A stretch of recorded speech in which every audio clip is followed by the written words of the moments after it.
The hardest advice I have had to give to parents of wayward children, I suppose the same could apply to spouses, siblings, or friends, is to stop praying for them. At least to stop praying for them as they are currently doing.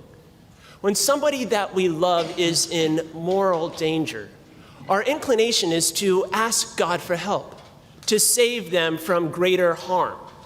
We want to hold on to that person, even if it's by the very ends of our fingertips, to keep their noses just above the waters that are rising about them, to prevent them from being totally swept away. This prayer is sincere and heartfelt. It comes from a place of caring and concern. And that's what makes it so difficult to advise against it. And perhaps what's even harder, to advise people to pray in the opposite direction, to pray that that person does get swept away. Now, I may be accused of being callous and cold-hearted. It may be said that as a celibate man, I have never agonized over a spouse or a child. And perhaps both of those things are true.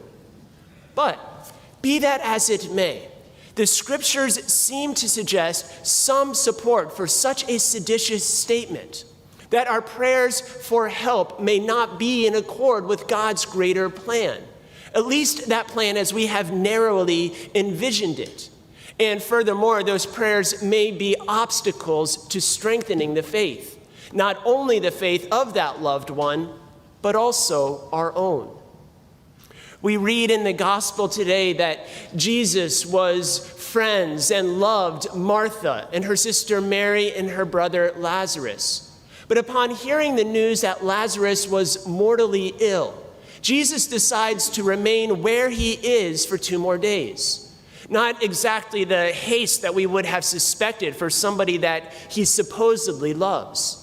It is a decision for which he is going to be roundly chastised just a little bit later. As a result, when he arrives, Lazarus is already dead, and the people that are present there are deeply grieving. It is true that if he would have left immediately, he would have saved him. He would have avoided all of this pain. It is true that if he responded to their prayers when they prayed and as they prayed, he could have kept Lazarus hanging on, allowing him not to be swept away. But it's not true that Jesus is callous and cold-hearted, that he is indifferent and impotent towards our needs. It is not true that Jesus has never experienced or watched a loved one pass away. It's not true that Jesus didn't love Lazarus enough. He loved him more than anybody else, more than could possibly imagined. And not only Lazarus, but he loved Martha and Mary and all those who were also there witnessing the miracle. You see, while Lazarus may have been the only one that was in need of bodily healing, everybody there was sick to one degree or another and in need of spiritual healing, in need of healing for their faith. Out of the depths I cry to you, O Lord. Lord, hear my voice. This is the cry of our psalm today. It is not the cry of somebody who is experiencing troubles, yet has many other options still to explore. This is the cry of somebody who has explored those options and failed at each and every one. This is the cry of somebody who has reached the end of their rope, has lost their grip, and is now grasping for something, for anything to hold. This is the cry of somebody who has hit rock bottom and now has nowhere to look but up. But it's not only the cry of the one who is suffering, it's also the cry of those who are suffering for him. We may not want to reach such dead ends, but perhaps it's only in those dead ends that the journey of restoration can begin. Perhaps it's only when all other options have been exhausted, when that spirit of the world is finally expired, when the bones lay parched and scattered on the desert ground, that the Spirit of the Lord can be inspired and bring to life those bones again. Perhaps it's only when Lazarus is dead, bound, and buried in the deep, dark recesses of the tomb the stench of decay surrounding him, that Jesus can call him out into the light, back to life, and into freedom. A good warrior can defeat the enemy. He can prevent evil, or at least prevent it from getting worse.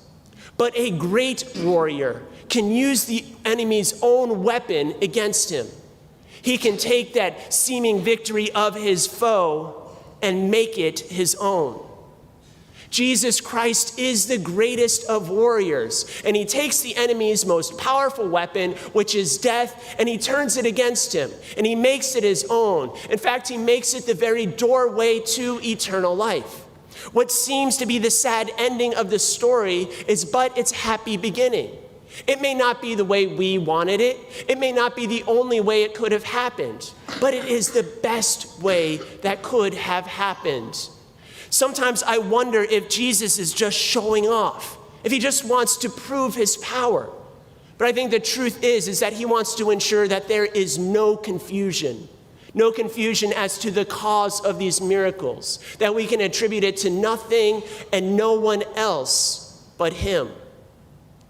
But his greatest miracle today, his greatest victory is not in the restoration of Lazarus to life, but it's the restoration of Martha to the fullness of faith. He says to her, I am the resurrection and the life. Notice he doesn't say I cause or I bring or I offer resurrection, as if it is something other than himself, something other like a job or health or the restoration of a relationship. He also doesn't say I will be the resurrection and the life, as if it is some kind of future and far-off reality, something that we will only experience once the danger has passed, once all these circumstances settle and things return to a more peaceful and comfortable state. He emphatically says, I am the resurrection and the life. Right here and right now, Christ is life, and only those who are united to him are living. He is the warrior that from seeds of doubt is able to bring forth the fruits of faith. He is the warrior that from dry bones can bring forth bodies. He is the one that from death can give life. He turns to Martha and says, do you believe this? Question is, do we?